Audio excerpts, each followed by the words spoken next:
Profesora investigadora del Departamento de Electrónica, Sistemas e Informática y actual presidenta de Women in Engineering de la IEEE, sección Guadalajara.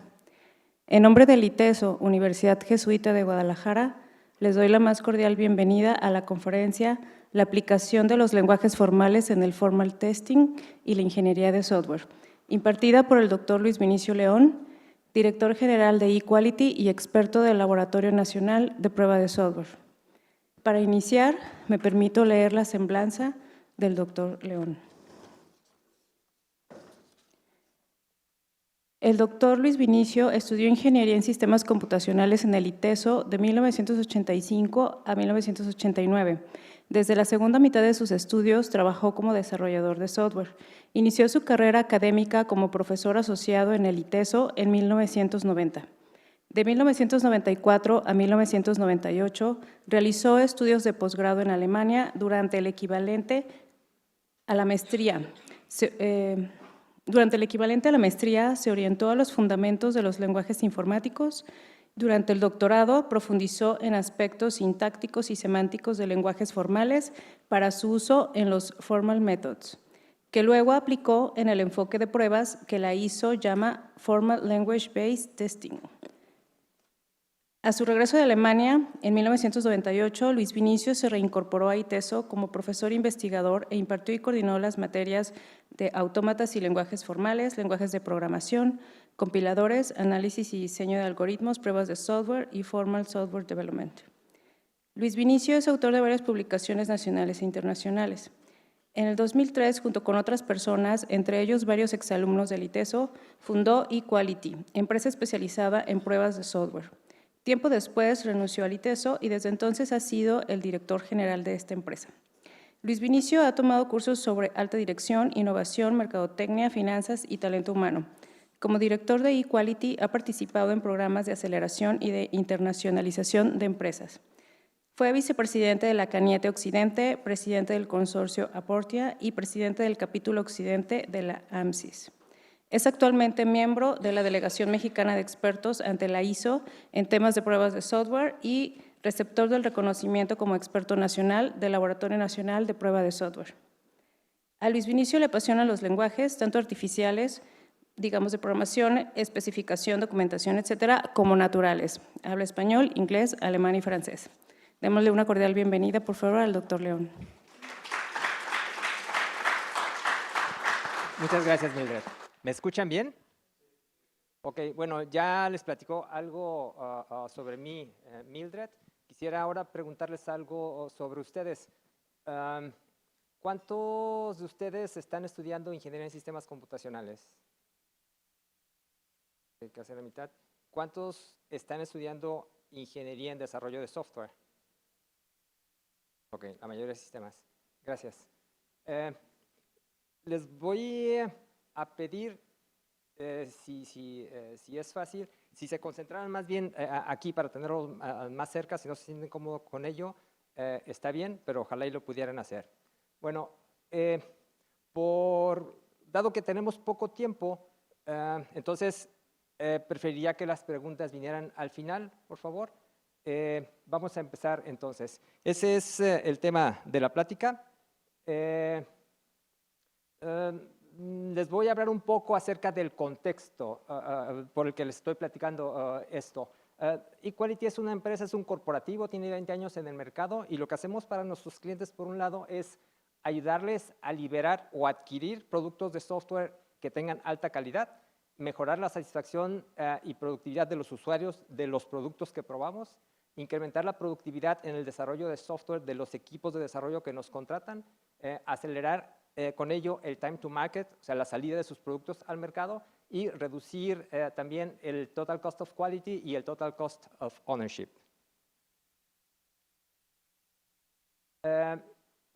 Somos una organización independiente, especializada, certificada internacionalmente. Nos dedicamos a la ingeniería de la calidad de software en general, con una especialización en prueba de software. Aplicamos tanto pruebas convencionales como el enfoque Formal Testing. Estamos certificados en los modelos internacionales especializados en prueba de software que se llaman Testing Maturity Model estadounidense y Test Process Improvement, un modelo europeo. Somos un experto que no es juez y parte en los proyectos de desarrollo de software de nuestros clientes. Tenemos una certificación, les decía, en TPI y en TMM. Este es TPI. Pueden ver, es un modelo que consta de 20 áreas de proceso, 4 grandes niveles y 14 subniveles. No voy a entrar en detalle aquí. El consultor holandés que contratamos para hacer la auditoría dijo en su reporte: una empresa con resultados comparables en la auditoría es difícil de encontrar en el mundo. Solamente compañías de alto riesgo, o sea, compañías que trabajan en sectores de alto riesgo como la milicia, alcanzan niveles más altos. Hemos trabajado con clientes medianos, grandes, nacionales, internacionales, para distintos sectores.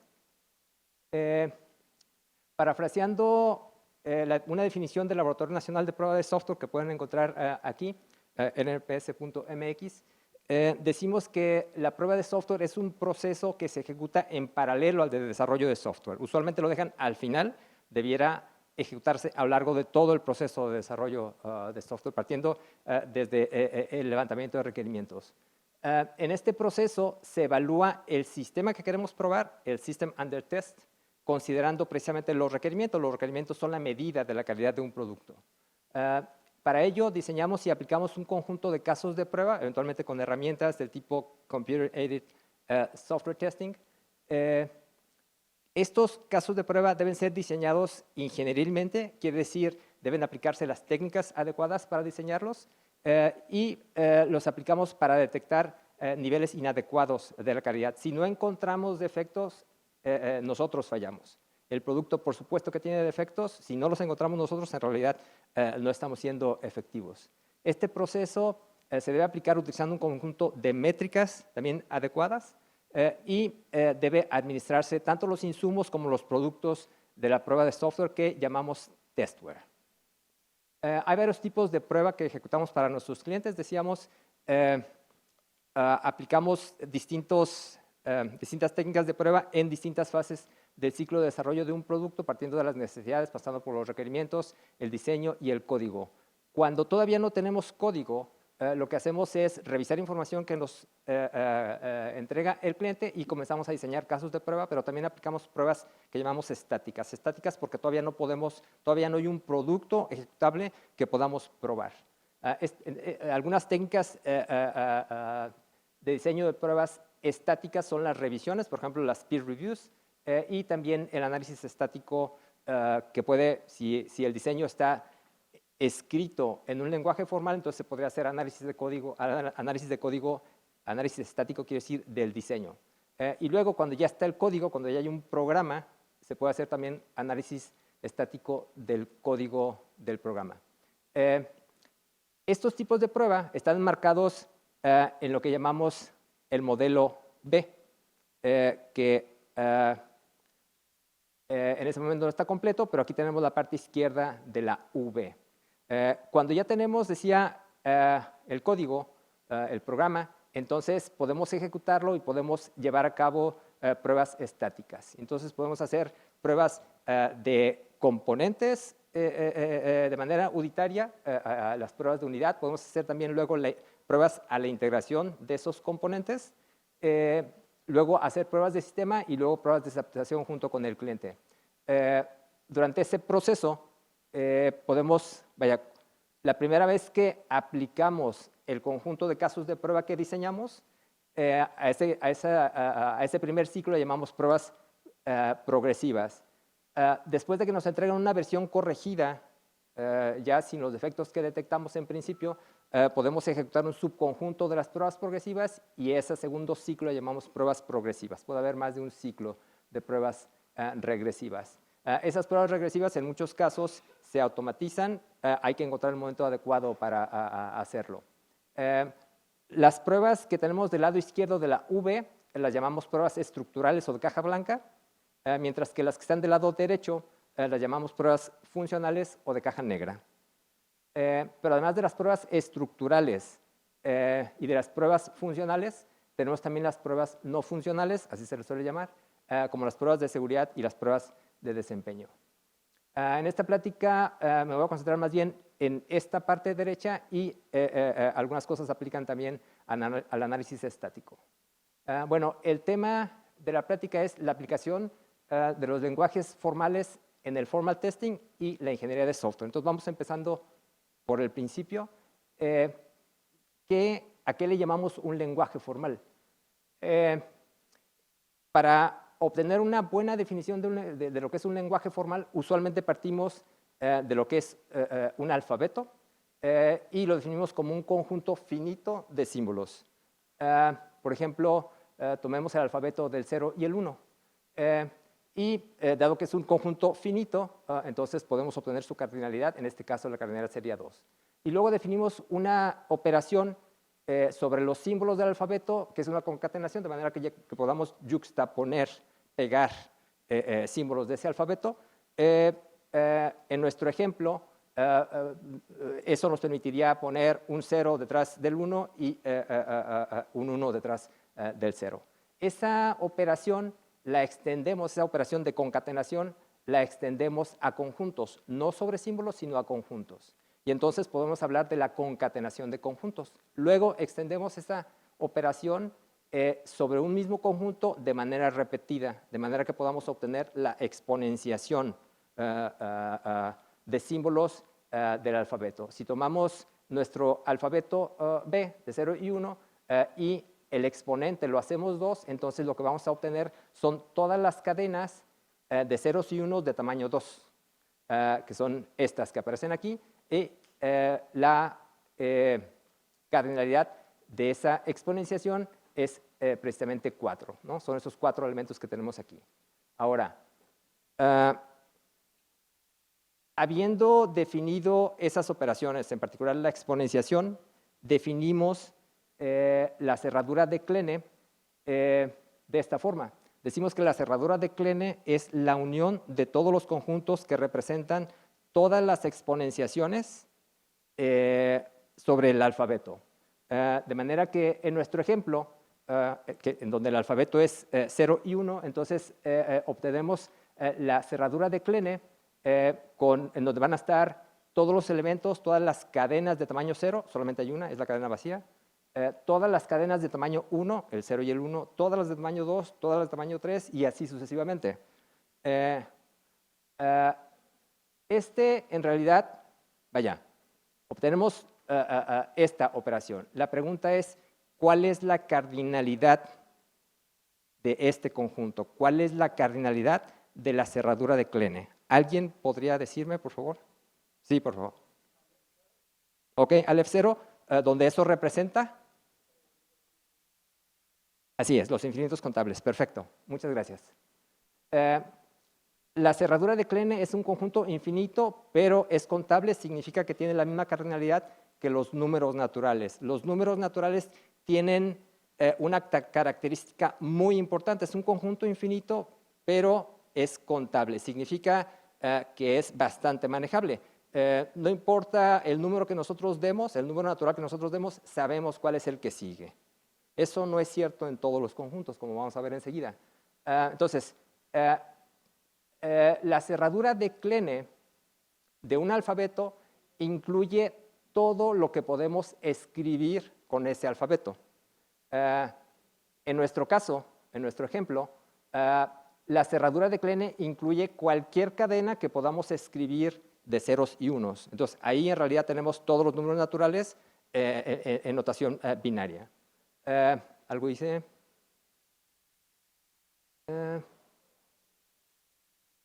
Eso significa que si hacemos el alfabeto igual a una extensión del código ASCII con el que podemos escribir lo que se nos antoje en la computadora, lo que podemos escribir en esa computadora con ese código es cualquier cadena.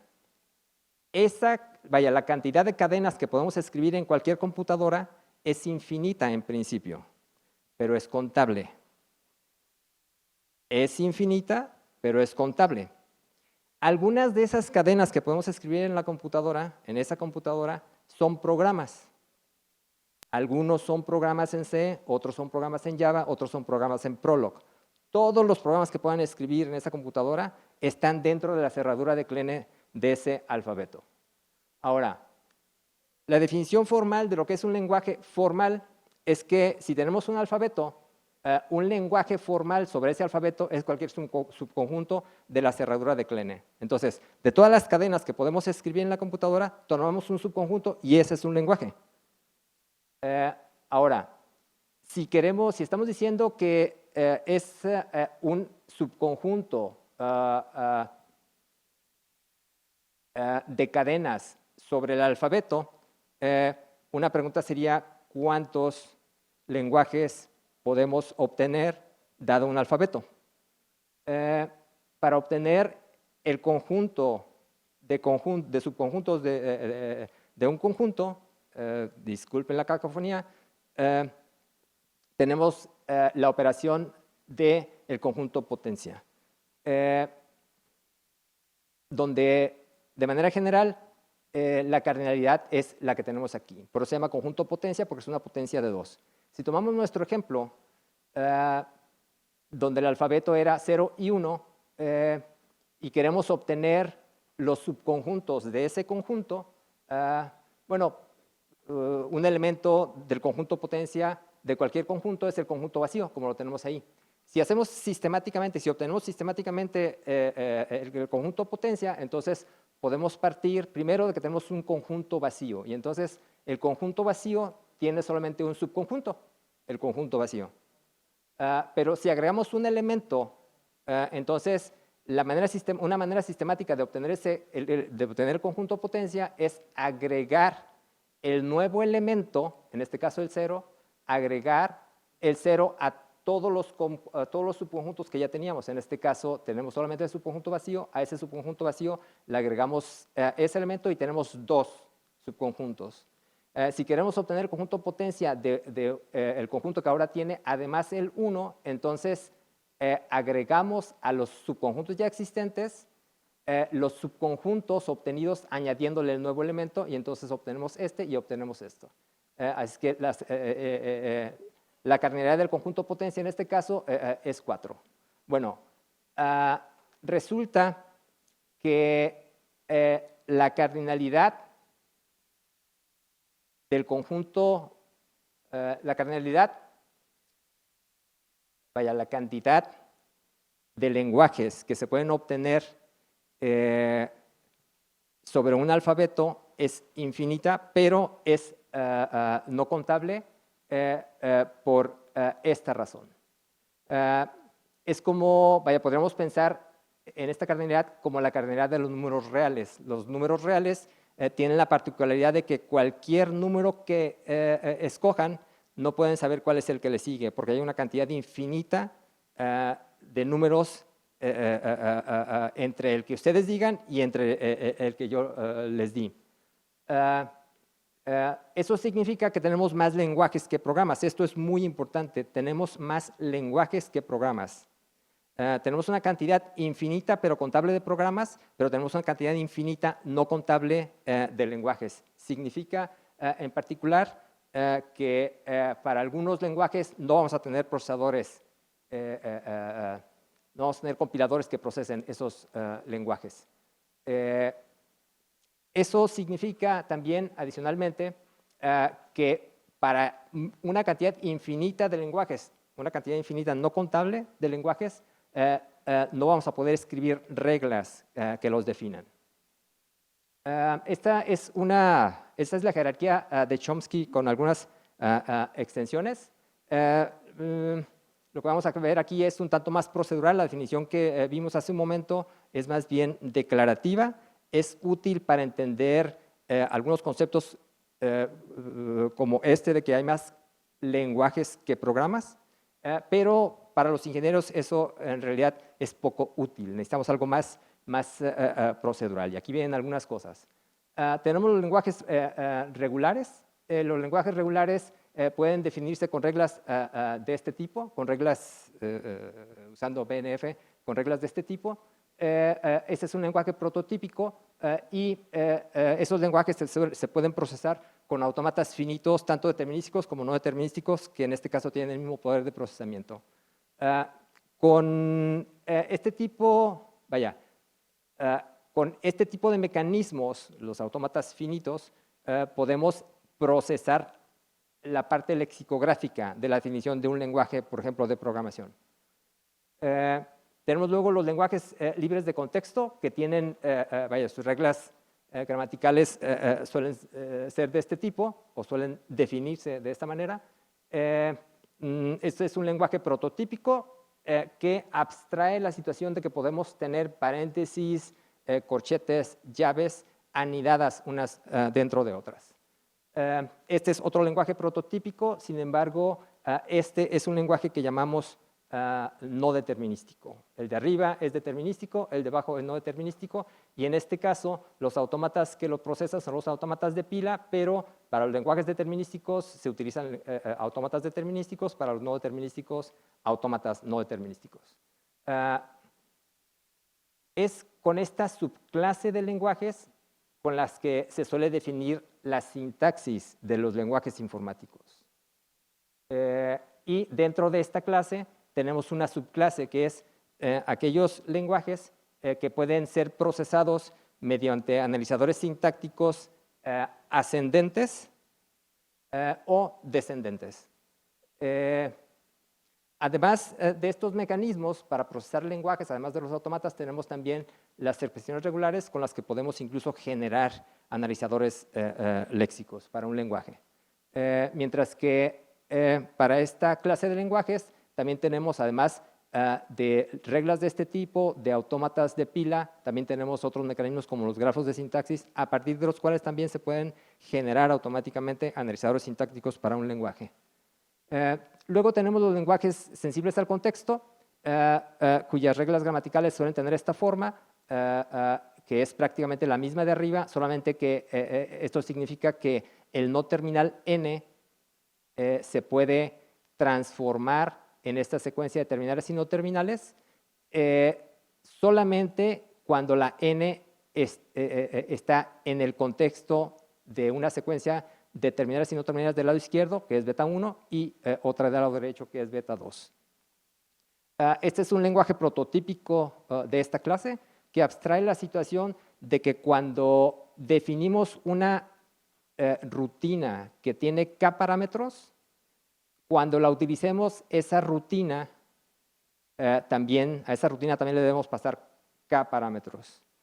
Si se fijan, es parecido al lenguaje de arriba, pero aquí no estamos hablando de anidamiento. Esa ligera diferencia en la notación en realidad es una gran diferencia en la manera que se puede procesar ese tipo de lenguajes. Esta abstracción tiene que ver con cantidad de parámetros, pero también con tipo de parámetros. Así es que se considera que este tipo de lenguajes se podrían utilizar para procesar la semántica de los lenguajes informáticos. Con los lenguajes regulares podemos definir y procesar la parte lexicográfica. Con los lenguajes libres de contexto podemos definir y procesar la sintaxis, y con los lenguajes sensibles al contexto podríamos, en realidad no lo hacemos así, pero podríamos en principio procesar la semántica de esos lenguajes. Aquí tenemos también los lenguajes naturales, esto es el español, el inglés, el chino, etc. Y estos lenguajes pueden ser procesados con un tipo especial de máquina de Turing que llamamos lenguajes, quiero decir, autómatas delimitados linealmente, que pueden ser tanto determinísticos como no determinísticos. Las máquinas de Turing en general pueden procesar más lenguajes que los sensibles al contexto. En muchos casos, esas máquinas de Turing, cuando procesan una cadena, siempre pueden decir si la cadena forma parte del lenguaje definido o no. Cuando eso ocurre, entonces hablamos de lenguajes que llamamos decidibles o no decidibles. Quiero decir, decidibles o recursivos. No tiene que ver con la recursión de los programas, tiene que ver con otra cosa, pero lo llamamos decidibles o recursivos. Esta clase de programas en particular, de lenguajes en particular, es lo que permite dar una definición formal de algoritmo. Esto es, cuando tenemos un lenguaje decidible, podemos escribir un algoritmo que lo procese porque podemos diseñar una máquina de Turing que lo procese. Hay algunos lenguajes para los que eso no es así. Significa, cuando reciben una cadena, la máquina de Turing que lo procesa, si la cadena forma parte del lenguaje, entonces va a decir que sí forma parte del lenguaje, pero si la cadena no forma parte del lenguaje, se va a ciclar de manera infinita. Esto es, nunca nos va a contestar. En alguna ocasión dirá que sí después de 5 años, literalmente, de 5 años de procesamiento en la máquina que ustedes quieran, pero si la respuesta es no, ustedes pueden esperar otros 5 años y luego otros 5 años y sus hijos otros 5 años y simplemente no les va a contestar. A este tipo de lenguajes los llamamos lenguajes estructurados por frase o semidecidibles o recursivamente enumerables. Los lenguajes, tanto los decidibles como los semidecidibles, tienen esta forma, esto es, del lado izquierdo pueden tener cualquier cantidad de símbolos terminales o no terminales, igual que del lado derecho. Además, tenemos otra clase de lenguajes más general, que son no decidibles, para los cuales no podemos escribir reglas gramaticales, como les decía hace rato.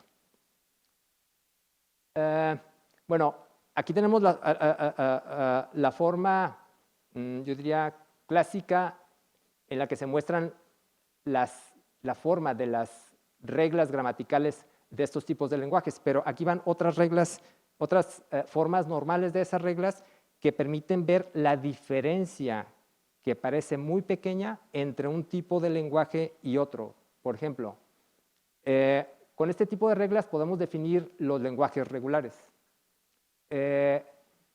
Con este tipo de reglas podemos definir los lenguajes libres de contexto. Si se fijan, esta regla es muy parecida a esta, excepto en que el terminal aquí, el símbolo terminal aquí, se transforma en un no terminal aquí. Es una pequeña diferencia, pero que hace una gran diferencia en cuanto a la clase de lenguaje se refiere.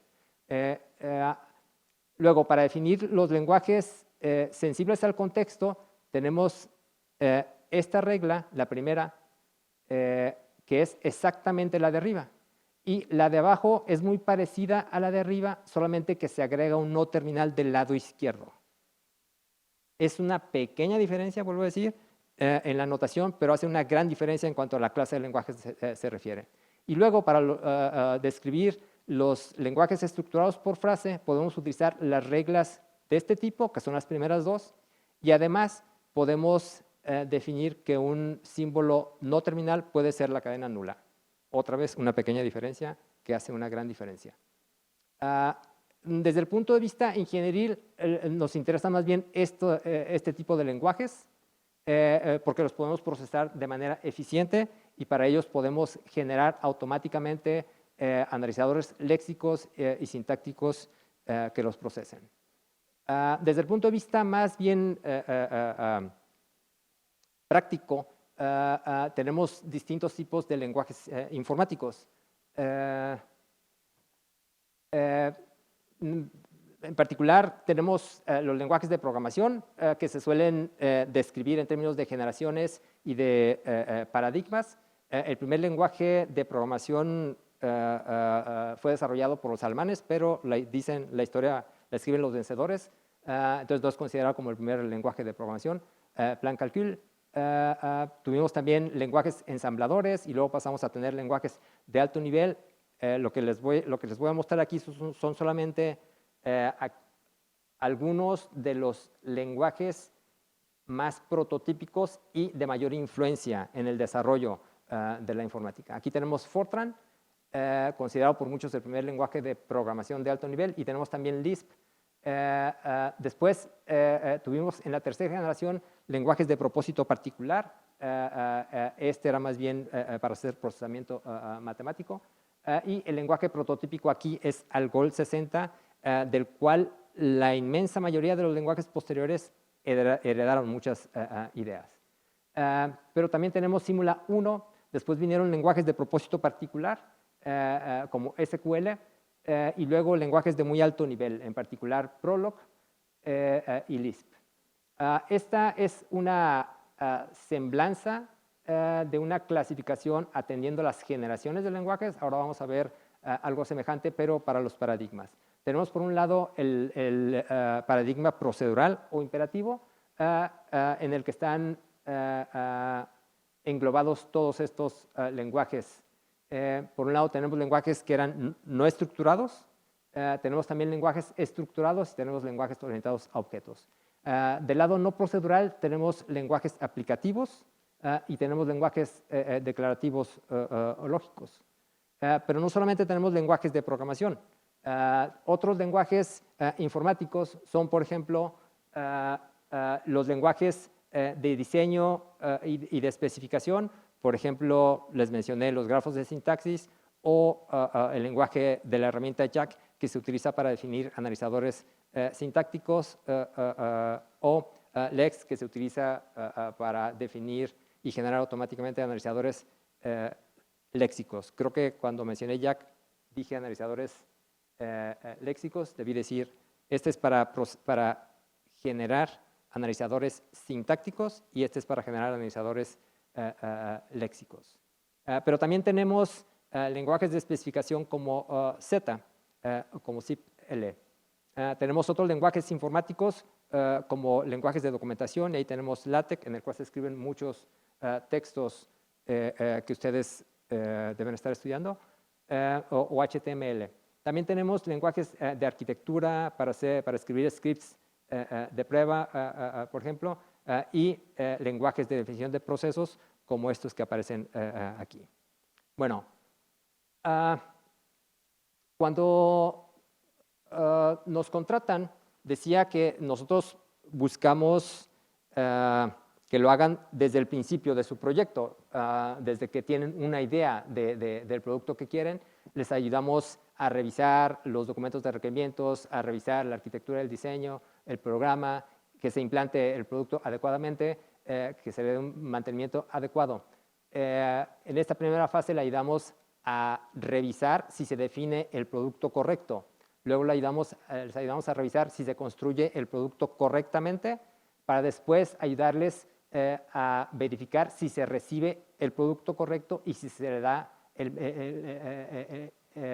el correcto mantenimiento al mismo. Si esto lo hacemos porque entre más se tarde el cliente en conocer los defectos del producto, más caro le va a salir.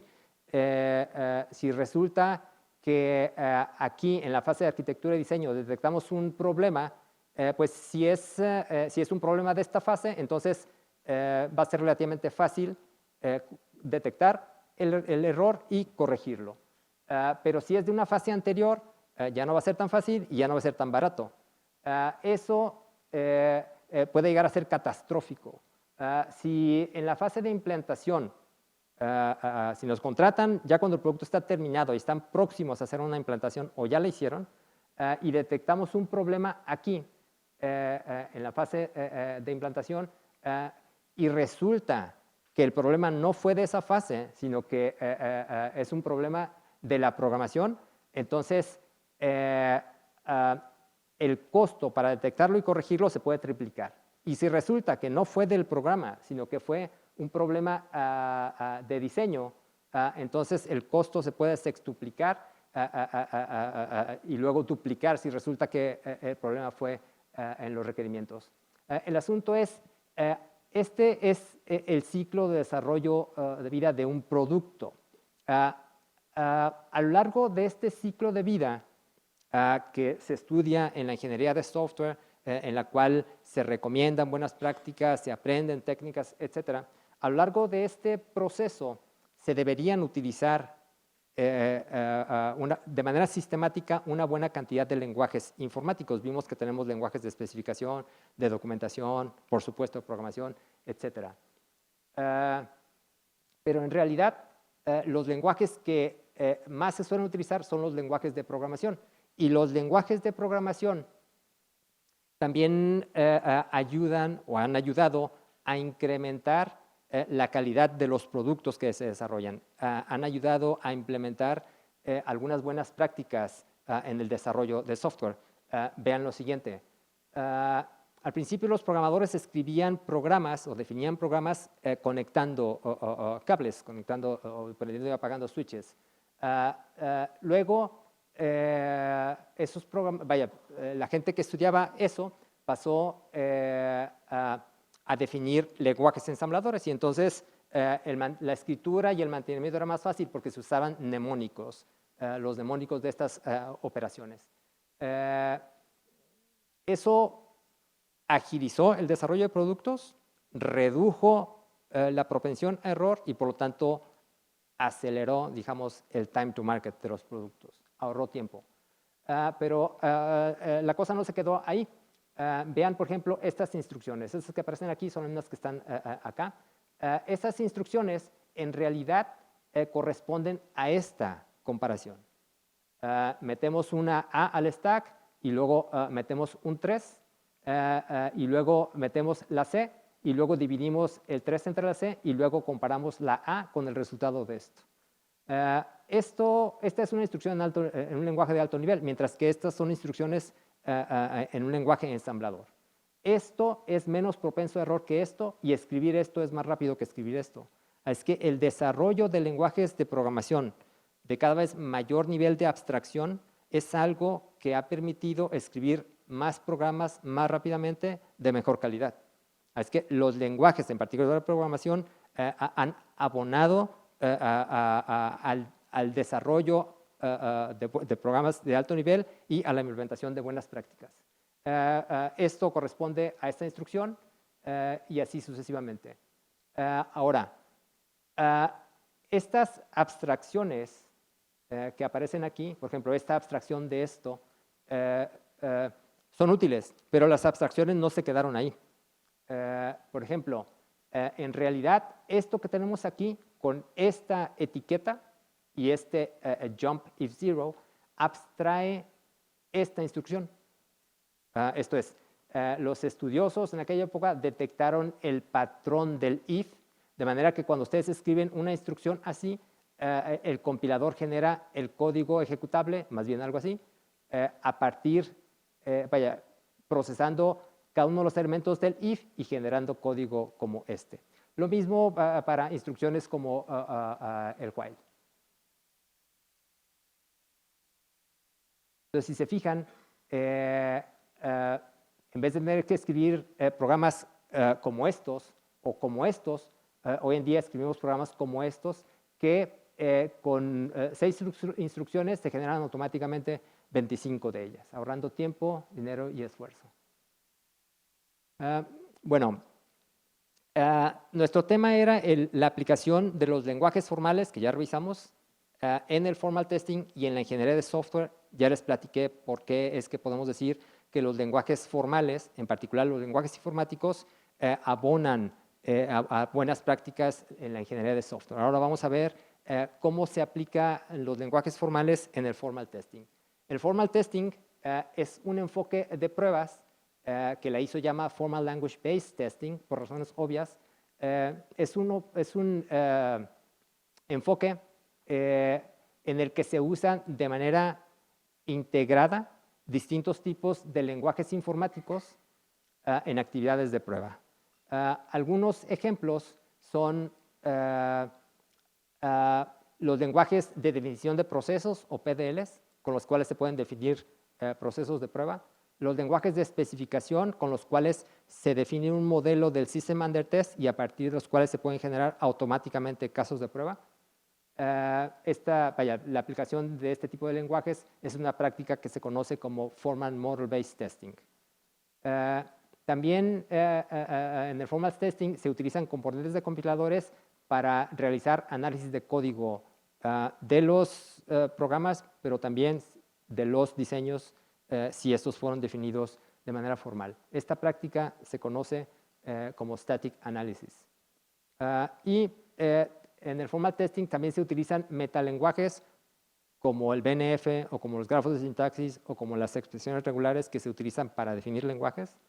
El formal testing utiliza también metalenguajes no solamente para generar casos de prueba, sino para también definir otros lenguajes que se apliquen en el formal testing.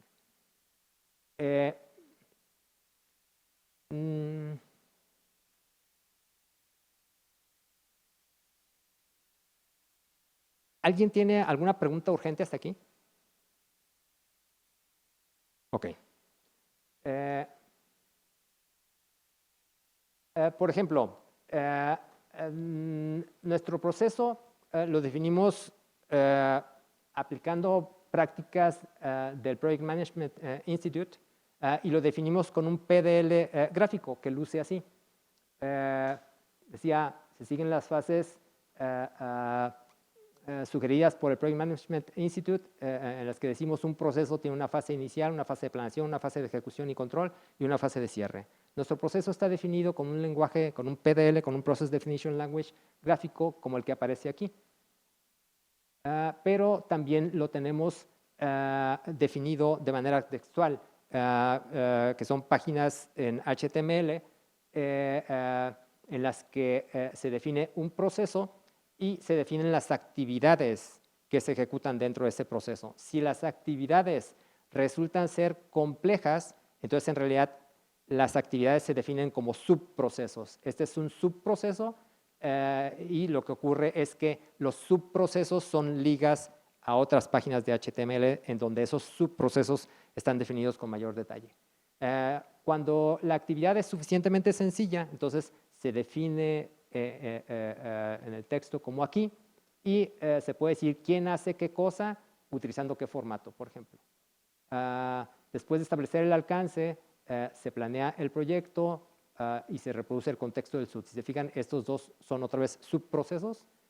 Y luego, mientras que lo que tenemos aquí es una secuencia de actividades, esta, después esta, después esta, lo que tenemos aquí enseguida es una paralelización de actividades. Entonces decimos que hay que aplicar las pruebas, obtener métricas y administrar defectos en paralelo para ejecutar el proyecto. Y al final el líder comunica al cliente que el proyecto ya se terminó utilizando un cierto formato. Este es un proceso simplificado solamente para ilustrar algunas cosas. Ahora, estamos hablando de cómo se utilizan lenguajes informáticos en el formal testing. Les decía, un uso es aplicar lenguajes de definición de procesos como el que les mostré hace un momento. Otra práctica del formal testing es el uso de lenguajes de especificación para definir modelos del sistema que queremos probar y generar automáticamente casos de prueba. Este es un ejemplo clásico de uno de los padres de la prueba de software, de Glenn Myers, en el que se define el siguiente sistema que queremos probar. Es algo muy sencillo. El sistema recibe solamente 3 valores enteros que en principio pueden representar las dimensiones de los lados de un triángulo. Y el programa debe desplegar un mensaje diciendo si las dimensiones que se introdujeron representan o no un triángulo y si es un triángulo, qué tipo de triángulo es. Este es un ejemplo en realidad trivial. Sin embargo, es algo que no podemos probar exhaustivamente. Así es que es importante definir un conjunto mínimo de casos de prueba, pero suficiente para detectar la mayor cantidad de defectos lo más nocivo posible, lo antes posible. Cuando hacemos pruebas convencionales, entonces el tester recibe los requerimientos, en muchos casos como historias de usuario en un lenguaje natural que eventualmente contienen figuras, y luego el tester estructura esos requerimientos y aplica técnicas de diseño de casos de prueba para luego escribir los casos de prueba. Por ejemplo, introducir un 7, un A y un menos, eso me debe decir que es un error. Introducir un 432 para que me diga que es un escaleno. Si introduzco 552 me debe decir que es isósceles. Ahora, cuando aplicamos formal model-based testing, en realidad recibimos también, el tester recibe los requerimientos con el mismo formato que acá. El tester también estructura esa información, pero en vez de escribir casos de prueba, el tester usa alguna herramienta para hacer model-based testing, formal model-based testing, y con ella especifica un modelo del sistema que queremos probar. Ese es un sistema burdo, pero es solamente para ilustrar.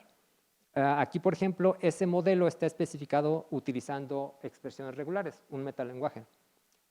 Cuando se define, entonces, cuando el tester define el modelo, ya no tiene que preocuparse de escribir los casos de prueba, sino que los casos de prueba son generados por esa herramienta.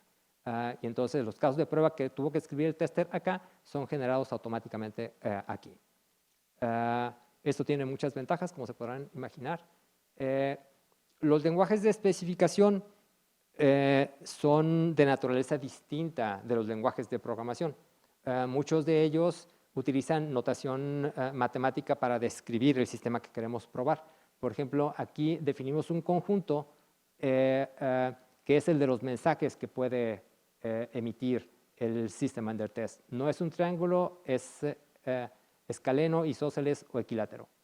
Y luego definimos el conjunto de todos los triángulos. El conjunto de todas las tuplas que cumplen esta condición, que dice básicamente que la suma de dos de los lados no puede ser mayor o igual que el otro lado. Todas esas tuplas constituyen el conjunto de todos los triángulos. Y luego definimos una función que recibe 3 enteros y emite un mensaje, que es la que tenemos aquí. Si no es un triángulo, entonces ocurre que esa tupla, la que recibimos, no forma parte del conjunto de tuplas que incluye todos los triángulos. Para que sea isósceles, debe ocurrir que la tupla sí está dentro del conjunto de los triángulos y además la cardinalidad del conjunto formado por los 3 enteros que recibimos es 3. Significa que los 3 números son diferentes, por eso es escaleno. Es isósceles cuando la cardinalidad es 2 y es equilátero cuando la cardinalidad es 1.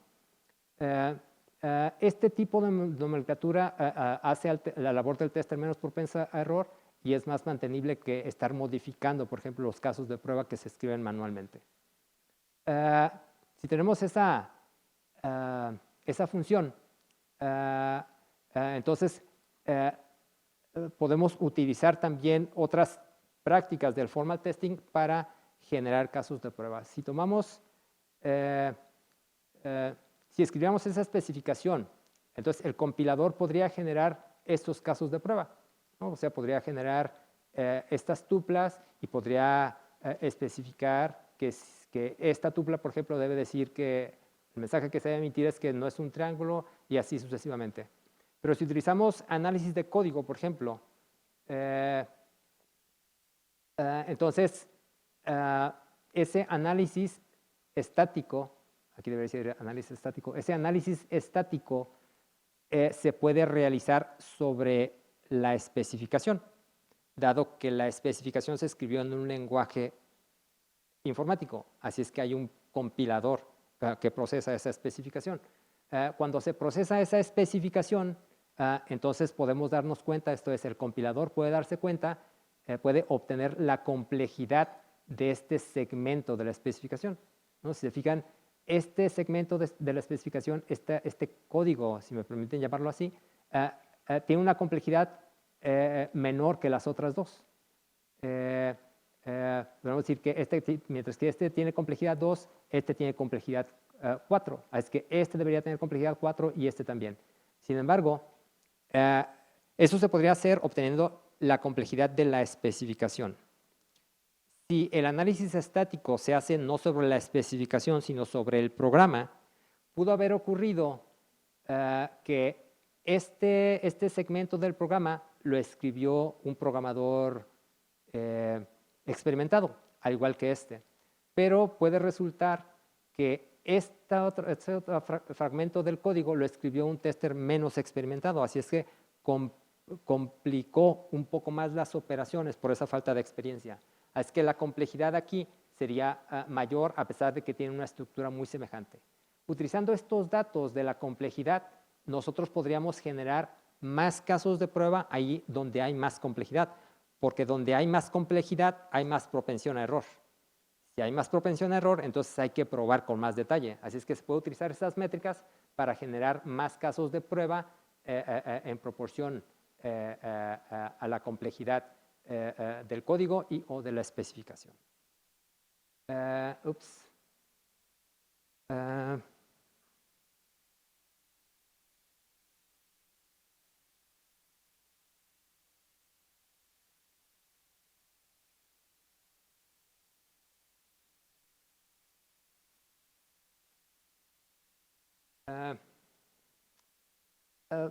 Bueno, decía, otra práctica del formal testing es en el análisis estático, en particular el análisis del código. Conceptualmente, las herramientas las herramientas que utilizamos para hacer análisis estático, en particular del programa, del código, es detectar las capas existentes en el código, las distintas tecnologías con las que se desarrollaron los componentes, pero también las interacciones, las relaciones que hay entre esos componentes. Ese análisis que hacemos, ese análisis estático que hacemos, genera varios productos. Por un lado, nos permite obtener un modelo conceptual para entender mejor el producto que queremos probar. También nos da información sobre riesgos que puede tener ese programa que permitan guiar las pruebas. Por ejemplo, podemos darnos cuenta de que aquí es probable que haya un problema fuerte en el código y dado que tenemos estas relaciones, entonces podemos saber cómo se propagan esos problemas. Pero el análisis estático también nos permite detectar patrones y posibilita el desarrollo de lenguajes propietarios. Así como les mostraba que hace décadas los programadores escribían programas utilizando ensambladores y luego se detectaron algunos patrones con los cuales se desarrollaron constructos de alto nivel en los lenguajes, por ejemplo el if o el while. Bueno, así también este análisis de código se puede utilizar para detectar ciertos patrones y desarrollar nuevos lenguajes. En el análisis de código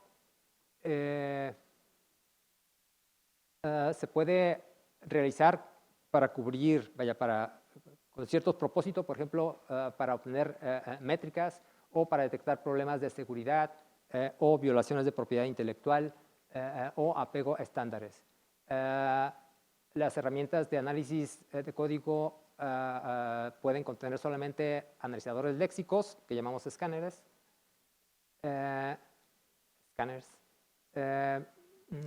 pueden detectar cosas como esta, pero también tenemos herramientas que hacen más bien análisis sintáctico, otras que hacen análisis semántico o que van incluso más allá.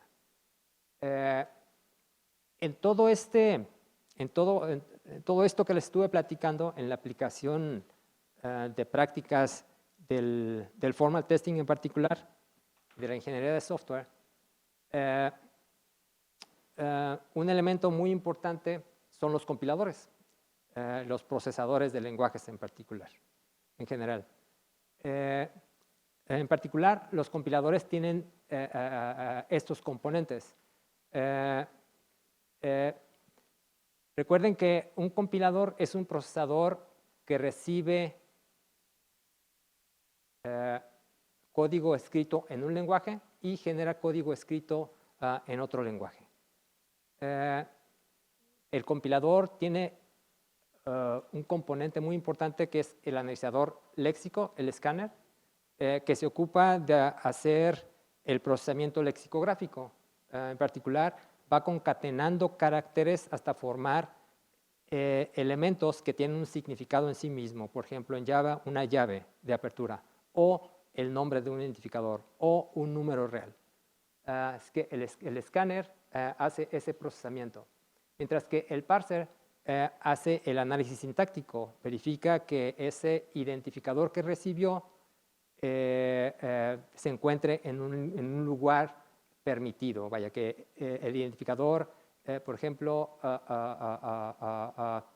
esté en una definición, vaya, que esté siendo definido en el lugar adecuado en una subrutina, por ejemplo. Y en muchos casos el parser suele contener el analizador semántico, el recuperador de errores y el generador de código. El escáner entonces recibe caracteres y el escáner es llamado por el parser y el escáner regresa dos elementos muy importantes en el procesamiento que llamamos, por un lado, el lexema, que es la secuencia de caracteres que el escáner detectó, por ejemplo, contador. Y regresa un token, que es un código, por ejemplo, que puede especificar que se trata de un identificador.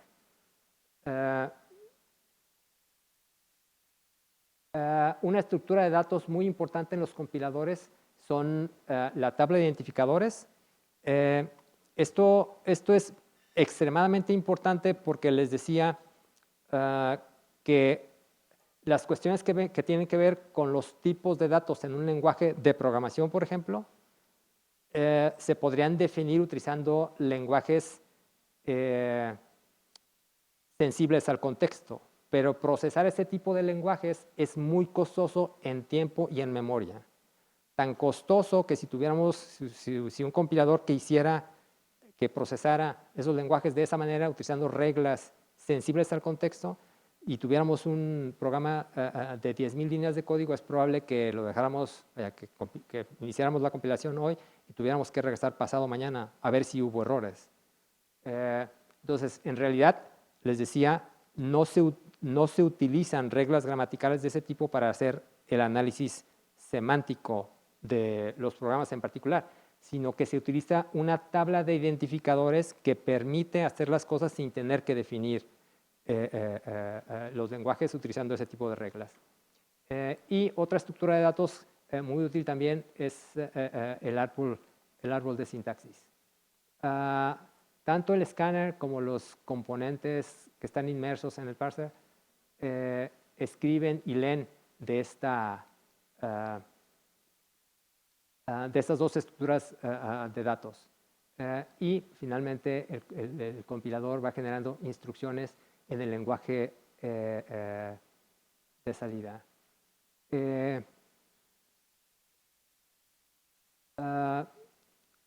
El patrón arquitectónico de un compilador suele ser llamado blackboard.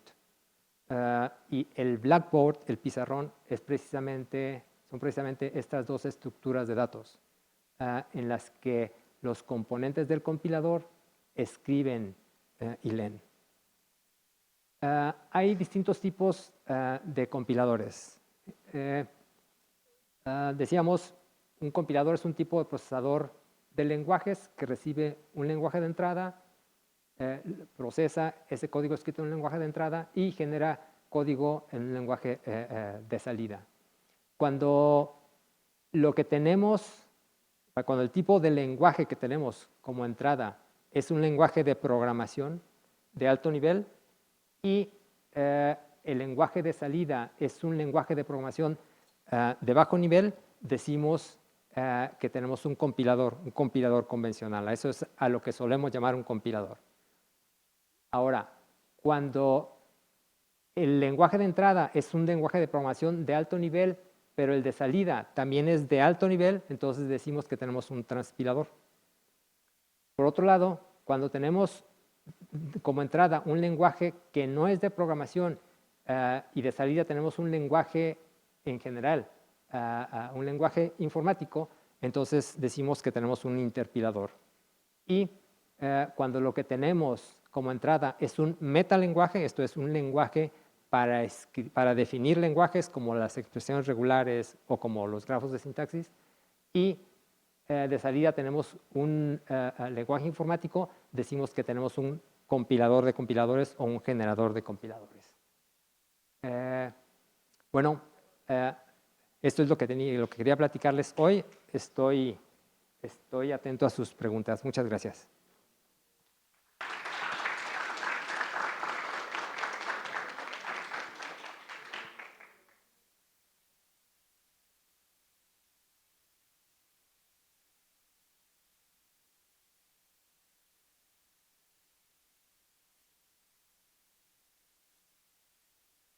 Hola, ¿qué tal? Buenas tardes. Primero que nada, pues muchas gracias por la plática, se me hizo muy interesante. Desafortunadamente tuve que salir unos momentos, pero prácticamente estuve presente en todo, ¿no? Me llamó ahorita la atención esto último que mencionaste, creo que transpilador, y más que nada quiero pensar ahorita en lo que se ha puesto muy de moda, ¿no? Por ejemplo, ChatGPT. Que tú, por ejemplo, le dices en lenguaje natural, oye, necesito que me hagas una rutina que haga esto, esto y el otro, y boom, en lenguaje C o en Java, ¿no? Y te lo genera prácticamente. Entonces, primero que nada, pues sí como que me gustaría saber qué tanto, pues por ejemplo, ahora estas herramientas de inteligencia artificial, que bueno, ahorita se ha puesto muy de moda, pero todos sabemos que inteligencia artificial existe desde hace muchos años, ¿no? ¿Qué tanto aplica ahí? Y otra cosa que se me hace también a mí muy importante, comento porque pues yo fui alumno de esta carrera de sistemas hace pues, ya bastantes añitos, ¿no? Y me tocó prácticamente llevar muchas materias que gracias a eso pues entendí casi todo lo que estuviste diciendo, ¿no? La materia, por ejemplo, primero de lenguajes y autómatas, donde veníamos máquinas de Turing, etcétera, y luego compiladores, no sé si te acuerdas, procesadores de lenguajes. Y pues una cosa que se me haría interesante saber es en el contexto actual del egresado de estas carreras, pues qué tan importantes son estos contenidos, ¿no? Eso sería prácticamente lo que sí me gustaría pues, preguntar. ¿Sí? Sí, gracias, José Luis. Es una pregunta que tiene muchísimas aristas. Am, primero, ah, mi tesis de licenciatura tuvo que ver con la traducción automática del español al francés utilizando Prolog. Esto es, fue una tesis en el área de lo que podemos llamar hoy el departamento, en el área de inteligencia artificial, pero inteligencia artificial simbólica, vigente durante varias décadas. La inteligencia artificial conexionista, que es la que se utiliza hoy en día, en realidad tiene más décadas probablemente que la otra, pero hubo muchos problemas con ella y por eso no se utilizó. Ah, ah, hace tal vez unos 10 años estuve en un congreso en los Estados Unidos sobre prueba de software y ah, una persona, vaya, el directivo de Google, el directivo de calidad, esto es, el director de calidad de Google, preguntó, bueno, decía primero, nosotros tenemos tal vez 100,000 ingenieros de los mejores del mundo, en distintos equipos, en distintos países. Y preguntó, ¿saben ustedes cuál es el equipo que genera el mayor porcentaje de código en la organización? ¿Qué dirían ustedes? Pongamos que por países. ¿Qué dirían ustedes? O sea, ¿qué país genera, qué equipo genera la mayor cantidad de código en Google? India, podría uno pensar, pero no es la India. ¿Algún otro? Estados Unidos, tampoco es Estados Unidos. Alemania tampoco. Lo que dijo es, la entidad que genera la mayor parte de nuestro código son las máquinas. Repito, de todo el código que generan todos los ingenieros de Google en el mundo, de los mejores del mundo, ese código que generan todos esos humanos, que generaban todos esos humanos hace 10 años, es más o menos la misma que generan las máquinas, que generaban las máquinas hace 10 años, por un lado. Por otro, ayer estaba escuchando algunos comentarios en una plática, en un webinar, y el ponente decía que le había tocado escuchar en muchas ocasiones o recibir como respuestas en muchas ocasiones que las empresas hoy estaban buscando más bien personas que tuvieran las habilidades blandas más que las habilidades duras. Sin embargo, creo que se extralimitó. porque la persona no es técnica. En empresas de tecnología, en empresas de producto, las habilidades blandas son útiles, son muy útiles, pero las habilidades duras son esenciales. Google no contrata a chicos que se la pasen bien, que puedan comunicarse adecuadamente, que sean resilientes. Sí, es útil que tengan esas habilidades y hay que desarrollarlas, pero tienen que ser extraordinariamente competentes desde el punto de vista técnico. Porque las máquinas generan en Google la mitad del código de Google, pero esas máquinas no son las máquinas solamente, es el software. Entonces, hay software que genera software. Google tenía hace 10 años productos de software que generaban la mitad del software de Google.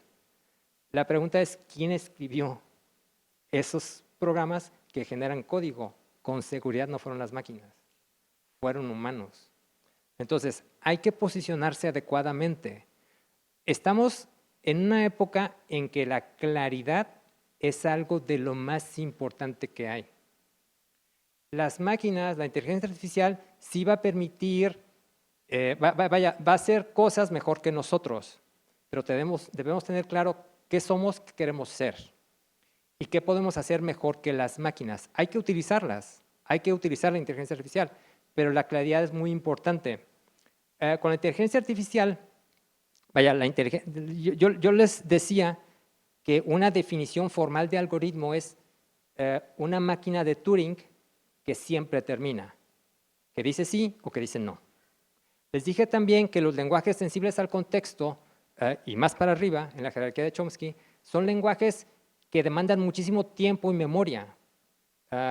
Cuando ustedes tienen un problema, como en el vendedor viajero, con el que probablemente ustedes ya se han topado, si ustedes tienen un problema cuyo procesamiento crece exponencialmente en términos de los datos de entrada, entonces ahí lo que quieren más bien no es un algoritmo exhaustivo. Lo que ustedes quieren es una heurística.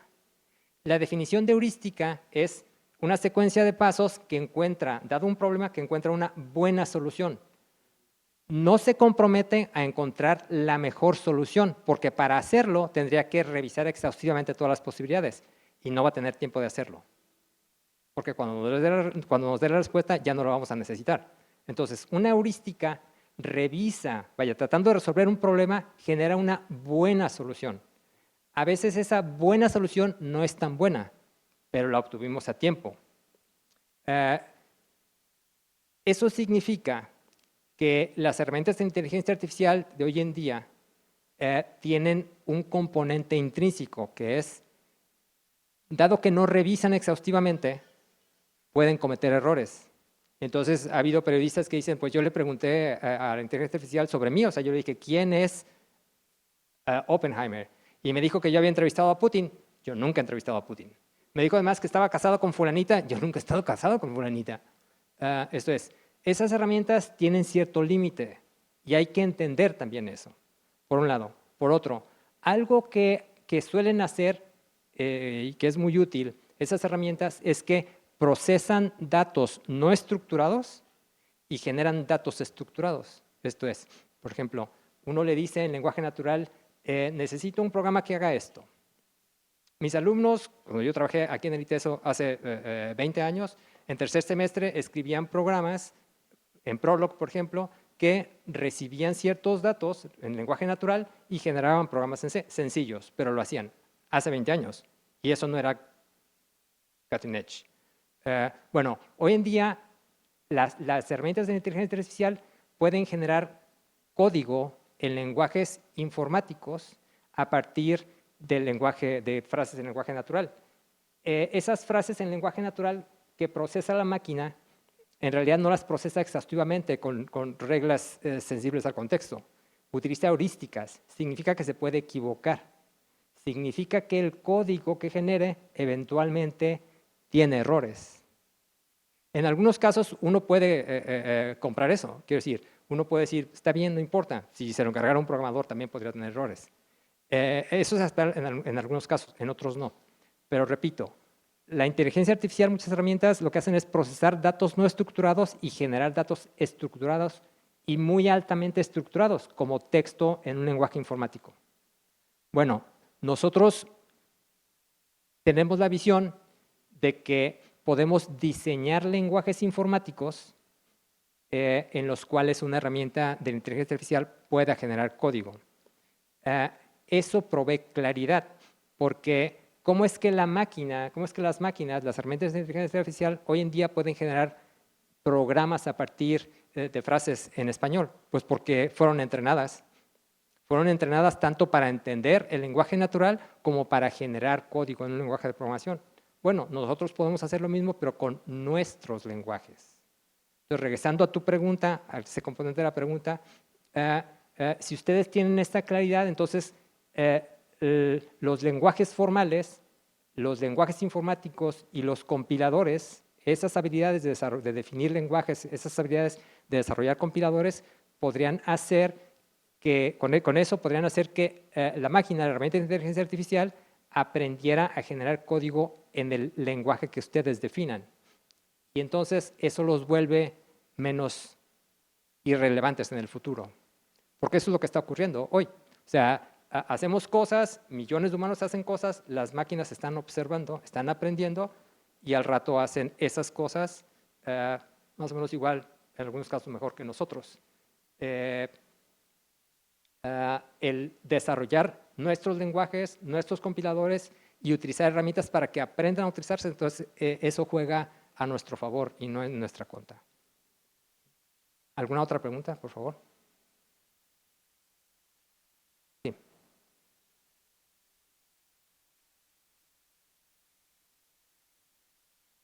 Bueno, yo tengo una pregunta como más técnica. Hace un momento comentó un compilador de compiladores. Me gustaría saber cómo funciona este y cuál sería su uso.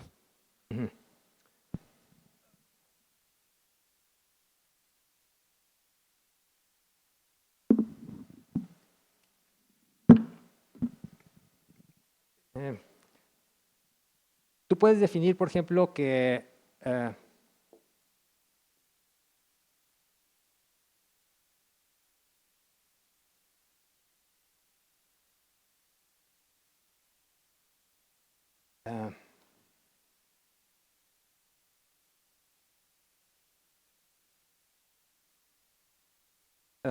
ok. ¿Alcanzan a ver esto? Ok, esta es una regla gramatical. Es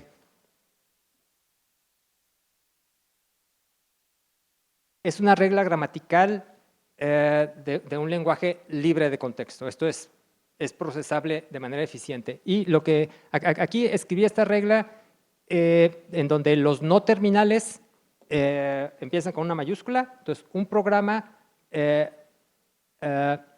comienza con la palabra reservada main, seguido de cualquier cantidad de separadores, esto es espacio en blanco, tabs, enters, etcétera, seguido de un paréntesis de apertura, tabs, etcétera, separadores, paréntesis de cierre, separadores y luego instrucciones. Este es un no terminal.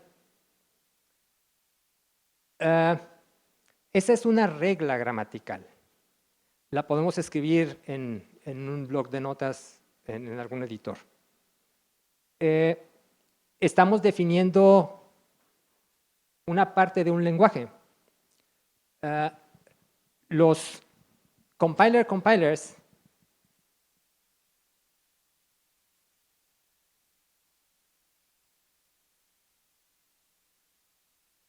reciben como lenguaje de entrada, reciben instrucciones en un metalenguaje. Esta regla gramatical está expresada en un metalenguaje, que es el Backus-Naur form. Bueno, un generador de compiladores o un generador de componentes de compiladores puede tomar esta instrucción y generarte el código para procesar esa regla gramatical. Esto es, si tú defines todas las reglas de un lenguaje, esas reglas se las puedes pasar a una herramienta que viene, por ejemplo, con Unix. Ustedes pueden buscarla, Jack, el nombre Jack, ahora Bison. Esta herramienta tiene tal vez 40 a 50 años y el nombre viene, chequen esto, el nombre es un acrónimo de Yet Another Compiler. Esto es, hace 40 años había muchos generadores de compiladores, había muchos compiler, tantos que quien escribió esto, el nombre que le puso fue todavía otro compilador de compiladores. Entonces, un generador de compiladores permite que uno defina la sintaxis y la parte lexicográfica de un lenguaje y después de escribirla con reglas como estas, puedes obtener automáticamente, esto es, te genera automáticamente el procesador para ese lenguaje. Estas herramientas usualmente generan código en C, por ejemplo, pero hay otras versiones. No sé si contesté tu pregunta. Ok, gracias. ¿Alguien más?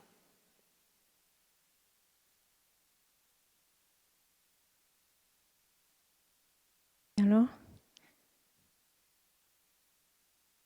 Yo creo que por la hora vamos, no sé Ok. si Sí. quieras agregar algo. Sí, yo quisiera escuchar de un par de ustedes, me gustaría escuchar qué se llevan de esta plática.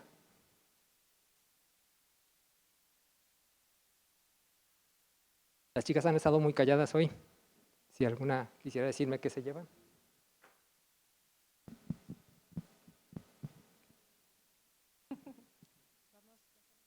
Gracias.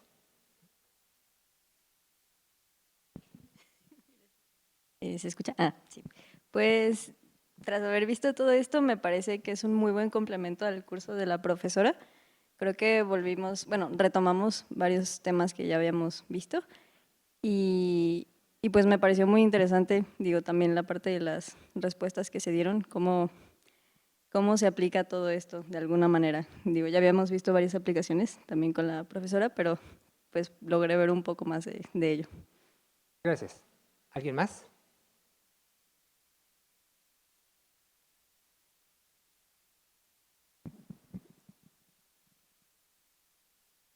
O si alguien tiene alguna otra pregunta. Ok, muy bien. Pues muchas gracias. Me dio mucho gusto estar con ustedes.